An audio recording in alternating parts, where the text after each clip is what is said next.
everyone. So recently I've been going to Starbucks and I've noticed like a different environment when I go there. For example, when I've been going there, like the past couple of weeks, I've noticed that the baristas are like a lot more friendly and the environment is like a lot more welcoming. And I read an article about this and I want to share with y'all like why they're doing this. So if we start from the very beginning, and what we're going to talk about is the Green Apron Initiative, but to that we're going to start from the beginning. I'm going to start with how Starbucks has been having a sales slump for the past 6 months. And like 6 consecutive months in a row, all their sales have just been going down. And for this, their solution right now is they're cutting 1% of all stores in North America. Now, 1% doesn't really sound like a lot, but Starbucks is such a global chain. Like every 2 miles, especially here, every 2 miles you're going to see 1 or 2 Starbucks. So imagine 1% leaving only 9,000 stores in all of Upper America. And basically, when they do this, they're also firing and laying off like a lot of employees. They're also offering voluntary payouts that, oh, like we'll give you money, you just quit your job. And in other jobs, like the ones like corporate jobs or like the higher up jobs, they're saying y'all stay home like Thursdays or Fridays or Saturdays and Sundays and just work from home because they really can't afford all of the cost of labor that it's taking.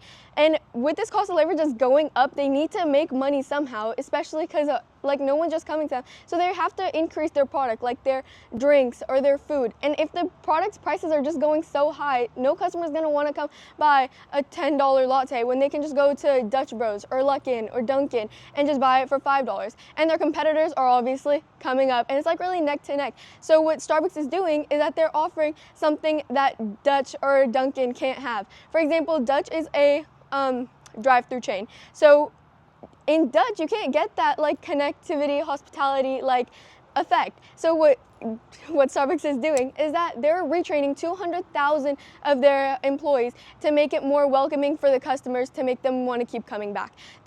When they're retraining them, they're telling them make more eye contact. For the regulars, call them by their names, have longer conversations, be relaxed. And for their environment, they're offering like better chairs, better couches, like better cafes in general, just so they could put together something that could bring their revenue back up once again. And lastly, in my opinion, I like Starbucks, and I really like their fall menu too, which just came out, and that's also another one of their strategies to draw customers in.